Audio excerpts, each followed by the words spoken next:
Olá a todas e a todos vocês, sejam todos bem-vindos ao programa Análise de Conjuntura, aqui com o professor Fabiano Kenji, nesse nosso 13º episódio da temporada do primeiro semestre de 2021, que está sendo gravado nesse dia 17 de maio. E sempre lembrando que caso vocês gostem desse vídeo, lembre-se de curtir e compartilhar ele para ajudar na divulgação tanto desse vídeo quanto na divulgação do canal. E nesse dia 17 de maio, certo? O país já acabou passando da marca de 435 mil mortes por coronavírus aqui no país. Onde, pelos dados do painel do CONAS, nesse dia último dia que eu olhei, de 17 de maio, então o Brasil já passou da marca de 15,66 milhões de infectados e já teve mais de 436,5 mil mortes por coronavírus. Certo? Então, no momento que a pandemia ainda continua forte aqui no nosso país, certo?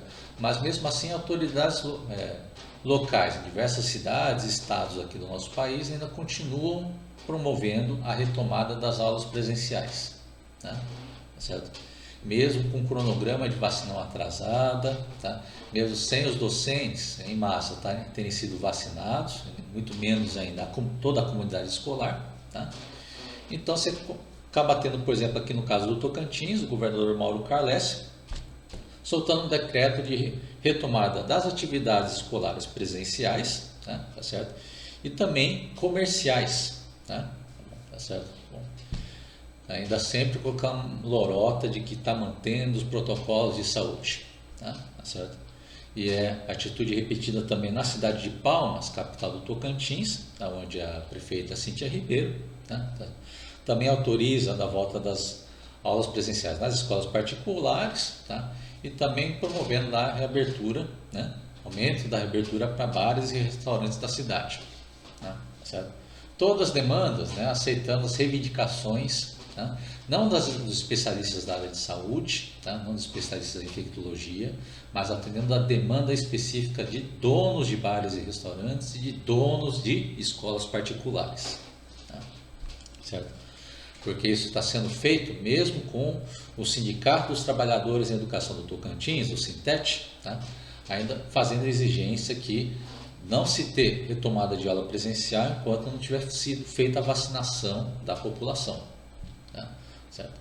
Onde tem a demanda aqui feita, por exemplo, pelo presidente do sindicato, José Roque, certo?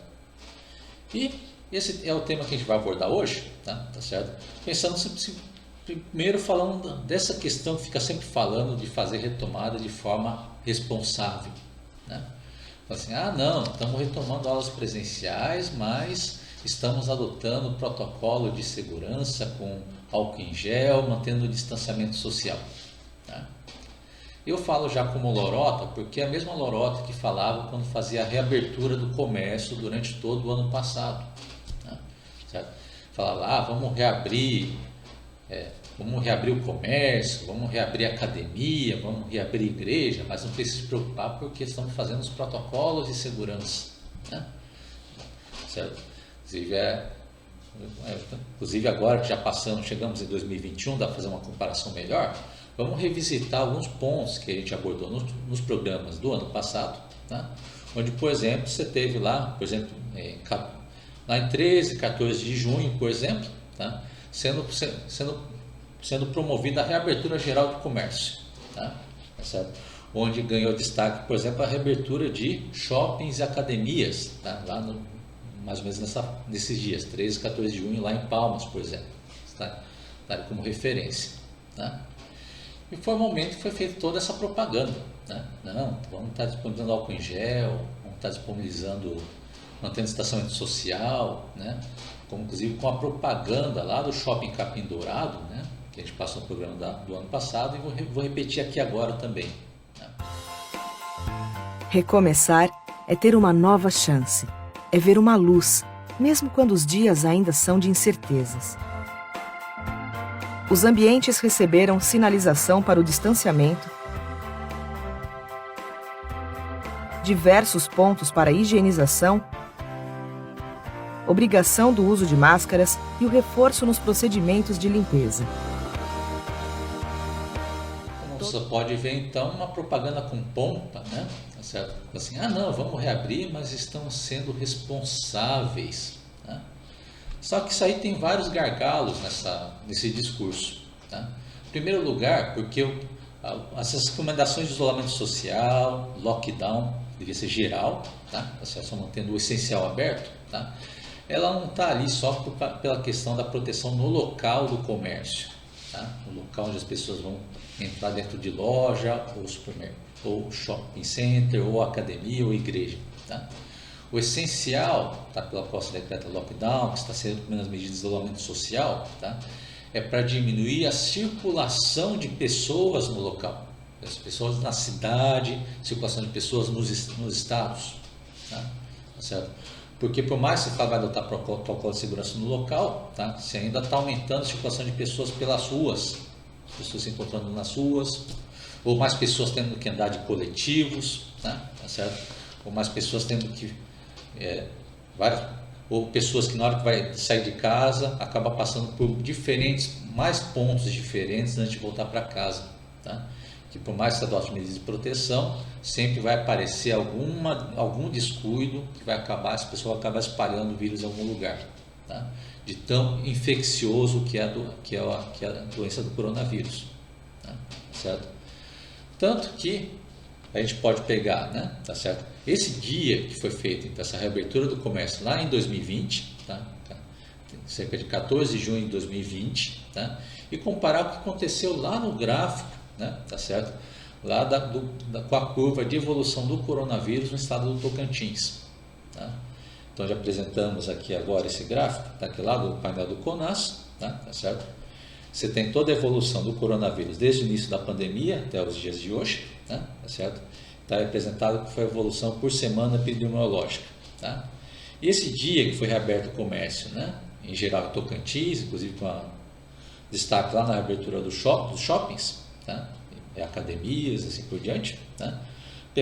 Começa a pegar a partir da semana 25, semana epidemiológica 25 de 2020, tá? Certo? E isso vai pegar esse crescimento que eu estou marcando aí no gráfico, tá? Então isso que foi o crescimento acelerado que você teve com a reabertura do comércio no Tocantins, onde eles afirmavam que estava tendo uma reabertura responsável, né? Certo?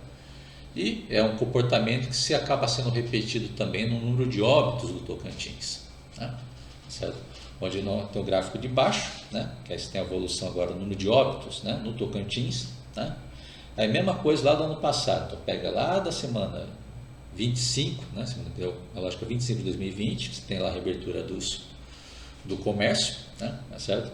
E você vê também o mesmo comportamento de crescimento, tá certo? Da curva de óbitos também no estado, tá? Com um certo atraso, porque essa coisa é uma coisa que vem com causa e consequência, porque você tem aumento de infecções que acaba levando algum tempo depois a um aumento no número de mortes, tá certo?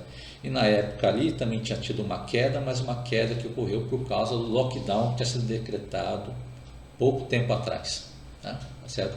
E que foi jogado água abaixo com essa reabertura do comércio responsável, né? Bom, tá certo? Então é isso que eu estou pondo para mostrar a hipocrisia que está dentro desse discurso. Tipo, vou reabrir, mas vou ser responsável por fazendo junto com o protocolo de segurança. Como sempre, lorota, tá? Como falei, porque o essencial acaba não impedindo, que é acabar aumentando a circulação de pessoas nas cidades e no estado, né? Tá certo? E também é uma situação que você não tem como ter controle total se está sendo mesmo obedecido protocolo de segurança em todo o comércio, em todo o estado, em todas as cidades, né? Tá certo? Bom, então, essa que é a consequência, vocês veem, então, da reabertura responsável, tá? Bom, que, se vocês forem perceber lá no gráfico mais à frente, tem outro crescimento também que veio também dessa reabertura responsável que teve do comércio no início do ano de 2021, tá? Que pega lá o crescimento agora que tivemos da segunda onda do coronavírus, tá certo? Bom, e agora que teve um certo alívio, porque teve aqueles lockdowns das últimas semanas, que embora seja imperfeito, tá? Pelo menos tem algum efeito, né? E um pouco a pandemia. Então nós temos agora essas notícias de reabertura de comércio e autorização para retomada de aulas presenciais, Tá? Bom, aí vem aquela pergunta, mas teve uma melhorazinha lá no número de infectados por semana, número de óbitos por semana, né? Será que não melhorou aqueles índices que a gente tinha falado nos programas passados? Tá? Vamos dar uma verificada. Tá? Tá certo? Lembra que eu já falei em programas anteriores, tá? Que um dos estudos que tem falando sobre possibilidade de retomada de aulas presenciais é um estudo que tem da Fiocruz, tá? Onde apresenta 7 índices, né, que tem que ser satisfeitos ao mesmo tempo, tá? Ao mesmo tempo, para se pensar em retomar a aula presencial. Tá certo? E um desses índices, tá certo? Era a questão do total de novos casos que aparecia em 7 dias, tá? Comparado a uma proporção de 100 mil habitantes. Tá? Então, relembrando como que era esse cálculo rapidinho, lembra que então a gente pegava lá um período de 7 dias, tá? Desses 7 dias, então pega o número total de novos casos que aparecem nesses 7 dias, tá? Divide pela população do local que está sendo estudado, tá certo? E o resultado se multiplica por 100 mil para ter a proporção de novos casos por 100 mil habitantes, tá? Durante aqueles 7 dias, tá bom? Tá certo? E vamos atualizar esses dados com a última semana epidemiológica, tá? Que pegaria da semana de 9 a 15 de maio, tá? Certo? Bom, relembrando também aqui no desenho que vocês estão vendo na tela agora, tá? Relembrando que para esse tipo de cálculo, tá? Você lembra que o que é considerado como faixa segura, né? Para se pensar em retomada de aula presencial, nesse critério seria na faixa de 0 a 9, né? Novos casos por 100 mil habitantes na semana inteira, tá? Certo? E o que é considerado risco elevadíssimo é quando você tem mais de 100 novos casos, tá? A cada 100 mil habitantes, a proporção de 100, né? 100 novos casos por 100 mil habitantes, tá? Certo? E da tabela você tem o primeiro caso do Brasil, tá? Agora pegando essa última semana epidemiológica, tá? O Brasil teve nessa última semana, né? 440.655 novos casos de coronavírus foram detectados, tá? Lembrando de novo, a população, que é a população estimada em 2020 pelo IBGE, é de 211,8 milhões de habitantes, tá? Faz aquele cálculo, pega o total de casos novos casos da semana, divide pela população, multiplica por 100 mil, aí você tem aqui a proporção de novos casos por 100 mil habitantes, tá certo? Vai corresponder a 208,1, ou seja, ainda continua sendo mais que o dobro, tá? Que é aquele limiar que se considera ser considerado com risco elevadíssimo, tá? Certo? Então, risco de transmissão, né? Para as aulas presenciais continua sendo elevadíssimo, tá? Certo? Outro caso é o caso do Tocantins, que eu tinha feito algumas semanas atrás, né? Aí agora atualizando para essa última semana, novos casos foi 3.808, tá? População estimada de 1.590.000 habitantes, tá? Bom, estimativa do IBGE de 2020, tá? Faz de novo esse cálculo, você tem que a proporção, né, de novos casos na semana, né, por 100 mil habitantes, continua sendo, deu uma melhoradinha, mas continua sendo de 239,5, de novo, bem mais que 2 vezes o que seria considerado risco elevadíssimo, tá? Certo? Aí eu incluí agora para essa semana Palmas, já que a gente citou o caso de Palmas, tá certo? Aí Palmas, né, na última semana, então teve lá 772 novos casos detectados de coronavírus, tá certo? Bom, aí a população estimada em 2020, né, de 306,3 mil habitantes, tá? Então faz esse cálculo de novo, você vai ter então que no caso de Palmas, o número de novos casos por 100 mil habitantes nessa semana foi de 252, de novo, bem mais que o dobro, tá? Do mínimo que se considera, se começa a considerar como um risco elevadíssimo, tá? E por último, Gurupi, que é a cidade onde eu estou gravando aqui o vídeo, tá certo? Que tem aqui, né, 254 novos casos foram detectados nessa última semana, tá? População estimada de Gurupi é de 87,55 mil, tá? Então faz esse cálculo de novo, vai ter que a proporção de novos casos por 100 mil habitantes para Gurupi é de 200,1, né? Tá certo? Novos casos por 100 mil habitantes, né? Tá certo? De novo, você teve uma melhoradinha, porque da outra semana era acima de 300, tá?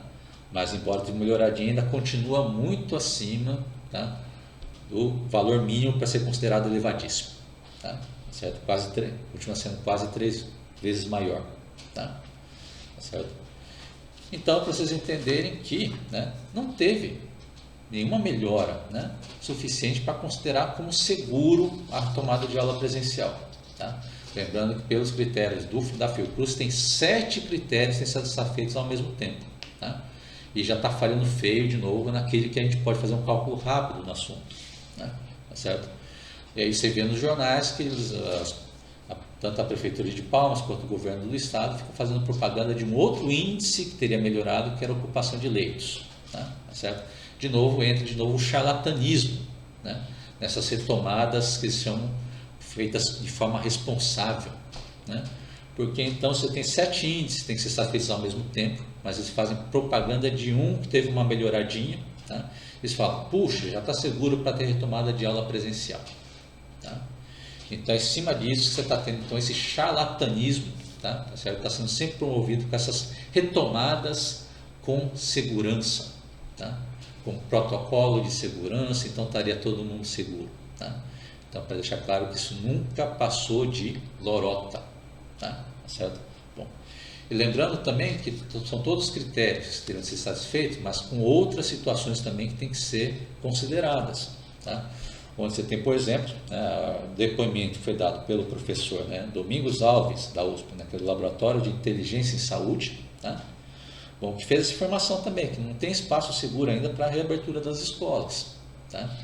Porque aqueles 7 critérios que eu falei da Fiocruz também depende de uma outra situação grave que tem no Brasil, que é a subnotificação, tá? Ele falando lá, enquanto não resolver esse problema da subnotificação, tá, não dá para pensar em retomada de aula presencial de forma segura, tá? Porque isso é coisa que atrapalha todos os indicadores, tá, que a gente estava falando lá da Fiocruz, tá? Bom, certo? Inclusive esse último que eu falei, tá, que é pegando uma tabela lá da CDC, que é o controle de doenças dos Estados Unidos, né? Tá certo? Também parte desse princípio, tem que ser feito depois quando você tiver testagem em massa da população, tá? Tá certo? Outra coisa que o professor Domingos Alves lembrou também nesse depoimento que ele deu para o Senado, né, naquela questão da lei 5595, que está tentando tornar a educação presencial como serviço essencial, tá? Outro tema que a gente já abordou antes, vai voltar a abordar de novo, né, nos programas seguintes, tá? É dessa afirmação também de que o coronavírus tem transmissão menor com crianças, tá? Tá certo? Bom, em primeiro lugar, porque mesmo que seja transmissão menor com crianças, tá, você ainda está jogando um encargo muito grande para a criança, quando você deliberadamente deixa ela ser contaminada com coronavírus, tá? Porque mesmo com possibilidade mais baixa comparado com os adultos, tá certo? Você ainda está passando a chance dela passar a doença para fazer o avô dela morrer, tá? O avô dela morrer, ou o pai, tá? Ou alguém vizinho morrer, tá? Certo? Então, mesmo nessa possibilidade mais baixa, tá? Ela é um cenário muito trágico para se pensar no assunto, tá? Da qual não devia nem se pensar que devia se deixar essa possibilidade de retomada, tá? Sobre esse cenário de baixa transmissão, tá? E lembrando também que nesse depoimento que o professor da USP fez no Senado, também lembrou que com as novas variantes do coronavírus, tá, você está tendo um aumento das mortes na população mais jovem, tá? Ele passou lá os boletins que ele consultou, né, do Ministério da Saúde, tá? Ele constatou lá que desde o início da pandemia até agosto de 2020, por exemplo, as mortes na faixa etária de 0 a 19 anos tinha chegado a 718, tá? 718, tá? E de lá para cá, para começo de abril, aí esse índice saltou para 5.216 mortos na faixa de 0 a 19 anos, tá? Certo? Mostra que subiu muito mais que 5 vezes, tá? Tá bom? Aquele período do ano passado, certo? Bom, tá? Que é outra coisa desses estudos que falam da baixa transmissão de coronavírus com criança, não considera que muitos desses estudos ainda são anteriores ao surgimento das novas variantes do coronavírus, inclusive do P1 aqui no Brasil, que está aumentando a taxa de transmissão e está matando gente mais jovem agora, tá? Tá certo? Bom, e sem esquecer também, tá certo, que por mais que tenha baixado um pouco, melhorado um pouco os índices por causa dos lockdowns, embora meia boca, mas ainda tem alguma eficiência que foram feitas nas últimas semanas, tá? Os níveis de infecção do coronavírus continuam altos no Brasil, tá certo? Bom, então, é uma coisa que não devia estar relaxando, tá? Mas os cientistas estão apontando, tá? Que o número de infecções ainda está alto, tá certo? E estão reabrindo o comércio, tá certo? Bom, e isso que leva também a outro aviso da Fiocruz, tá? Que o Brasil pode acabar enfrentando então uma terceira onda de coronavírus se a situação continuar desse jeito, tá? E lembre-se que a segunda onda foi bem pior que a primeira, tá? E a terceira onda tem tendência de ser ainda pior que a segunda, tá? Bom, tá certo? Então, para mostrar o cenário desastroso em que essas autoridades locais irresponsáveis estão tentando fazer com essa retomada de aulas presenciais. Então, com isso, nós encerramos nossa apresentação de hoje, certo? E sempre lembrando, passando para a mensagem final, né? Caso seja do interesse de vocês, tá? Vocês podem clicar no botão redondo que está aparecendo na lateral, no finalzinho do vídeo, para fazer a inscrição no canal, tá? E ter acesso mais rápido aos últimos conteúdos do nosso espaço. Então, até mais a todos vocês, nos veremos novamente na semana que vem.